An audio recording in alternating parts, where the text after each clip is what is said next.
Now that season 2 is completely out, but season 3 is so far away, it's the right time for early predictions. This video will be based on filming leaks, book plot, actors' interviews, and generally my hopes and wishes. I don't think that any major information has been leaked so far, so don't worry about spoiling the experience of season 3 because of this video. However, if you haven't read book 3 of Percy Jackson, The Titan's Curse, don't watch this. Spoiling the plot of the story because of some silly YouTube video is not a good idea. Now that's out of the way, my name is Katarina, and let's start overthinking. Oh, and last thing, the process of my marker drawing will be running on the background of this video, so you don't have to look at my face the whole time. So, chapter 1 of The Titan's Curse starts with Sally driving Percy, Annabeth, and Thalia to their mission. We'll also probably start with Percy's voiceover, the way we did in the previous seasons, and I like how at the end of each season we are also getting a voiceover that mirrors what was said in episode 1. The preview of Annabeth and Percy dancing at Westover Hall was something that we received as a mid-credit scene, and the thing that we know about their dance that we haven't seen so far is that the camera will be moving around them as they're dancing, so I think that'll be beautiful. We also know that as Dr. Thorne is approaching, the lights in the gym will start to flicker to create more suspense. Unlike in the books, where Percy escapes into the hallway and finds Nico and Bianca being cornered by Dr. Thorne, in the show, Dr. Thorne will probably be approaching through the dance floor, and it reminds me of how Mrs. Dodds attacked Percy in season 1 with no one around them noticing anything wrong about the monster. In my opinion, clueless mortal kids around the Manticore will only increase the drama of the scene. Another thing that happens in chapter 1 that I wanted to comment on is Thalia manipulating the mist. And I'm not sure whether they want to keep this detail because, correct me if I'm wrong, but I think this is the only time a demigod manipulates the mist in the original Percy Jackson series. We know from the Heroes of Olympus that Hazel is good at that, but I think nobody else. I mean, maybe like Hecate kids.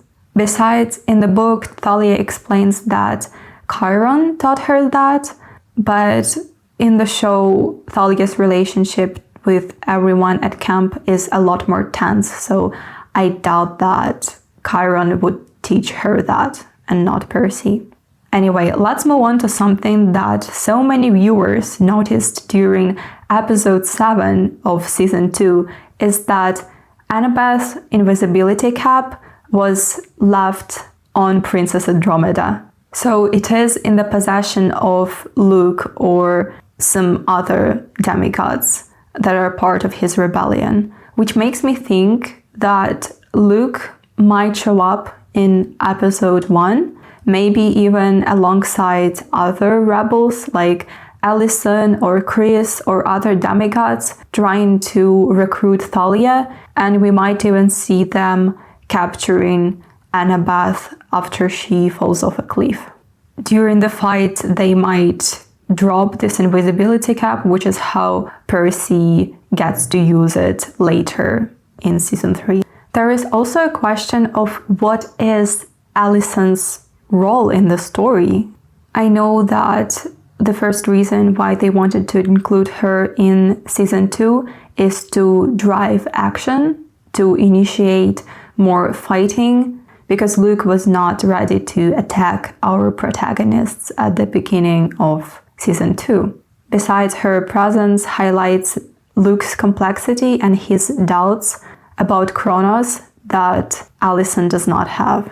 I remember when I watched episode 7 and I saw Kronos talking directly to her, I thought that she might be the first person to attempt to host Kronos, his spirit, but she might fail to bathe in the river Styx and return alive. But that's just speculation, and I have nothing that proves it.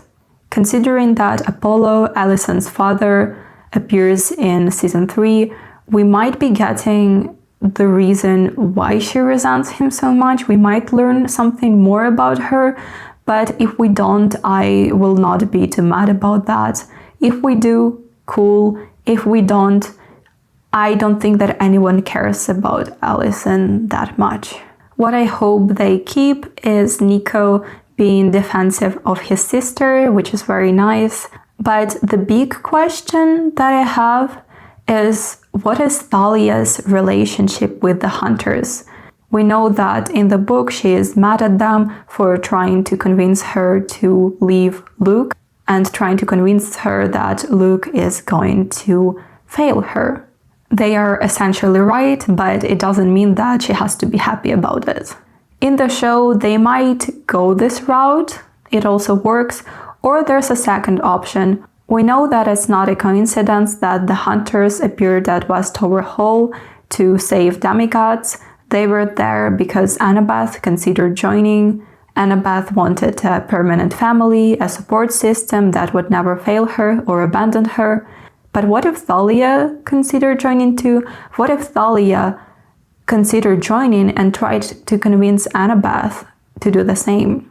That would continue the dynamic that was set at the end of season 2 with Thalia taking Annabeth from Percy. But at the same time, Thalia overcoming her grudge against the hunters creates a distinct dynamic between her and Zoe.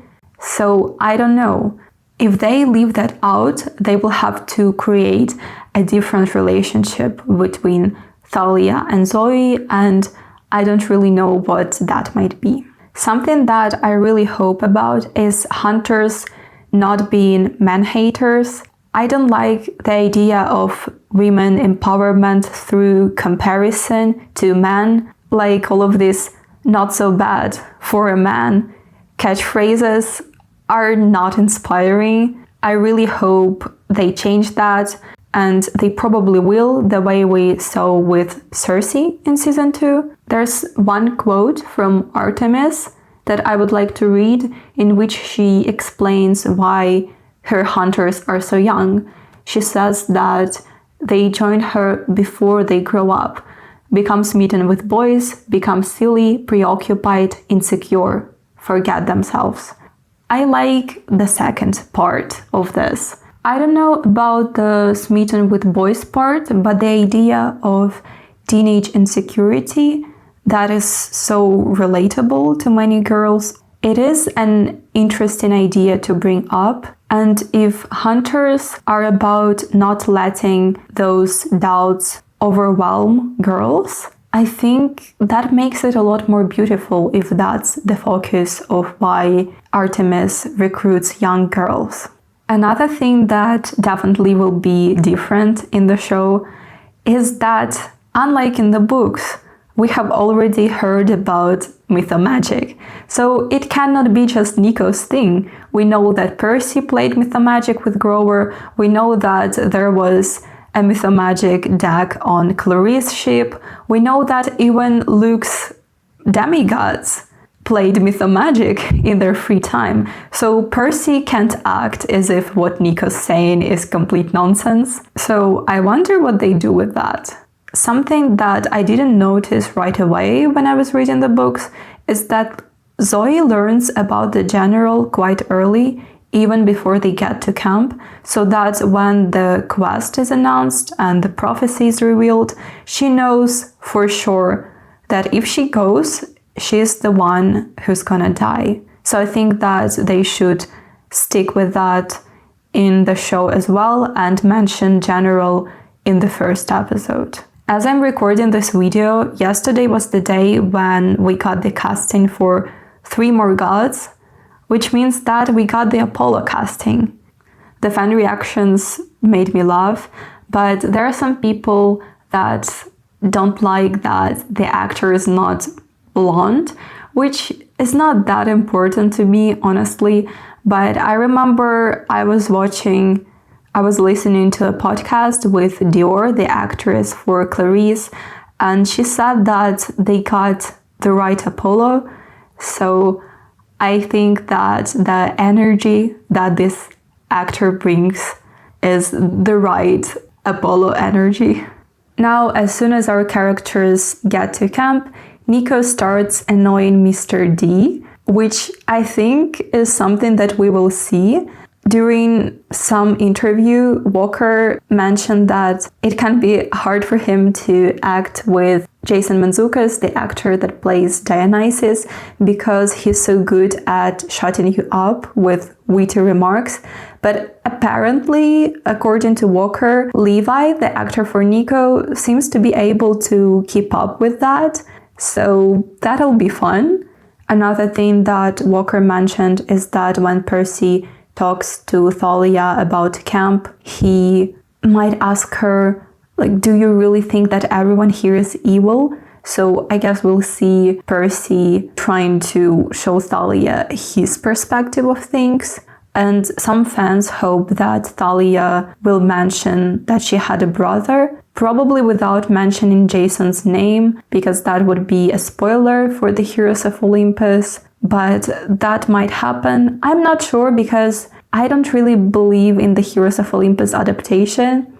I'm just not that optimistic, but we'll have to wait and see. Something that the actors mentioned is that the dialogue in season 3 will be so much snappier and the banter will be really good, especially between Thalia and Percy. Talking about Thalia and potential interactions that she might have, I think we'll be getting interactions between Clarisse and Thalia. Dior talked a lot about what Thalia represents for Clarisse. For her, Thalia is who Clarisse always wanted to be, her ideal of a warrior, someone Ares wanted Clarisse to be. And what I find funny is that Dior mentioned interactions Clarisse and Thalia may or may not have, and the way I choose to interpret it is that there will be those interactions. Now, another big question that the fans were asking themselves was what Clarisse is doing in season 3, because in the book, she's on the quest.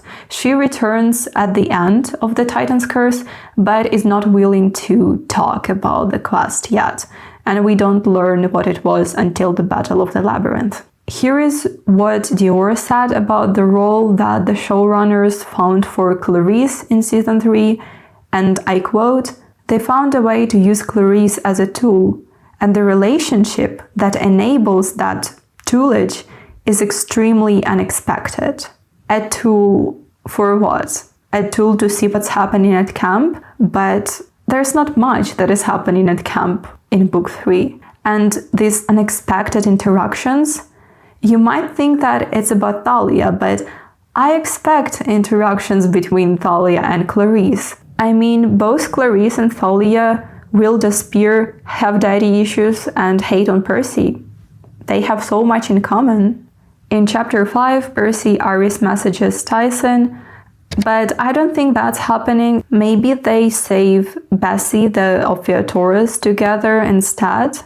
At the end of chapter 5, Percy is getting his first dream about Annabeth, and what we know about Annabeth in the show, in season 3, is that there's gonna be a storyline written for her, and it's gonna focus on her as a captive, and she's gonna have a lot of interactions with Luke. So we'll see more of their relationship. Another thing that Walker briefly mentioned is that in the show, everyone will be pointing out how much stronger Thalia is than Percy, and that would piss him off. Like, she's not that stronger than me. As we know, after the game of Capture the Flag, the Oracle shows up and issues the prophecy to Zoe, and as we know in the show, the Oracle looks like the person that you hate most, and for Zoe that must be either Atlas or Hercules. Who do you think that will be?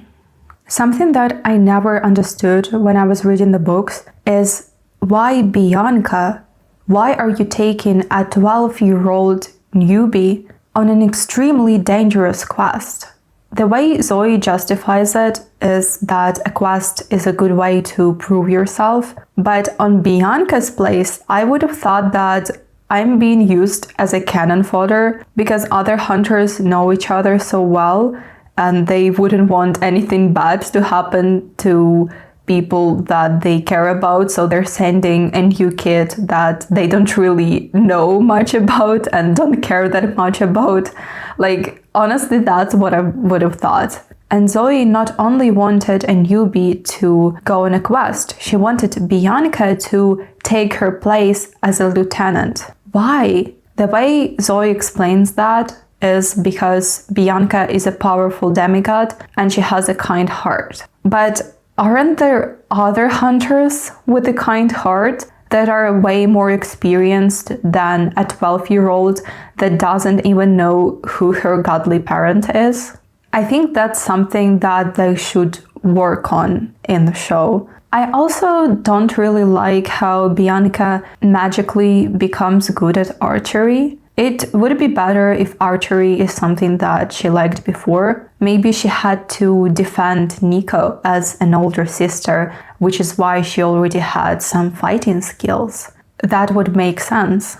I might be misremembering things, but when I was reading The Titan's Curse for the first time and I was reading the prophecy, I thought that Lost in a Land Without Rain, part of the prophecy, is not necessarily about death, because in the previous two books, the prophecy sounded worse than it actually was. So I thought that that's what happens in this book as well. So I would appreciate it if in the show somebody says that, well, that doesn't necessarily mean that someone's gonna die, as a way to lull us into a fake sense of safety.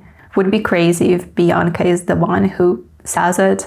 Also, something that is wild when you think about it is that there are two people that hear the prophecy and know that if they are the ones who are going on the quest, they're gonna die. And they still go on this quest. And I mean Zoe and Thalia. In the book, Thalia had no real reason to think that, but in the show, when she hears about killed by a parent's hand, part of the prophecy, she'll definitely gonna think that Zeus will end her. And she still decides to go. However, that'll change the way that she acts on this quest, and I'm really excited to see how.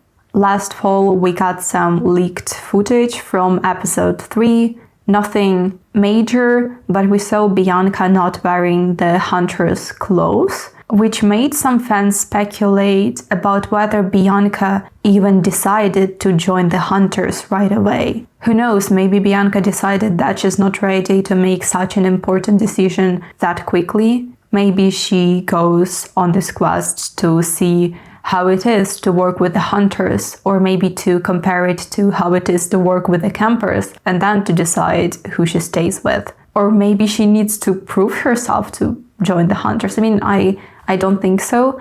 I know that there are some people in the fandom that call Bianca selfish for leaving Nico in the hands of complete strangers and going off to do her own thing. Personally, I don't think that Bianca has to act perfect. I always found it very telling how Nico, even though he's younger than Bianca, he has such a vibrant personality as compared to her, because he had opportunities to develop his interests the way Bianca did not. So her joining the hunters is finding who she really is beyond being the older sister. She doesn't really know who she is outside of this role, which is such an interesting idea, and I hope that they emphasize it in the show. But I also would understand the showrunners if they decide to soften Bianca's decision to dump Nico to complete strangers. Another thing that we learned from the leaks is that Nico will follow the quest team into the city, and Percy will be the only person who knows about it at first and will try to stop him, and will probably do it successfully and convince Nico to return to camp. What we know is that there definitely will be more interactions between Nico and Percy, which will make the ending of season 3 even more heart-wrenching. I am ready to cry when watching season 3. In one of the leaks, we see the quest team, including Percy, jumping into the camp van, driven by Clarisse. So Clarisse is probably the one who was driving them on a quest. She might also be the one who takes Nico back to camp. Oh my god, if the unexpected relationship Dior teased us about is interactions between Nico and Clarisse, I'll be shocked. That would be really unexpected. Imagine if Clarisse and Nico discover the labyrinth together that Nico uses to escape at the end of the book, and Clarisse then goes on a quest there. That would be crazy. Oh, and I want to get something out of the way. Will Solis will not be there. That was pretty much confirmed by Rick Riordan. The first fight on a quest happens in the Air and Space Museum that had to be built, and according to Dior, it's an incredibly impressive set. She compares this whole sequence to a James Bond or a Mission Impossible movie. Talking about the fights, I like how different characters' fighting styles tell us about their personality and experience.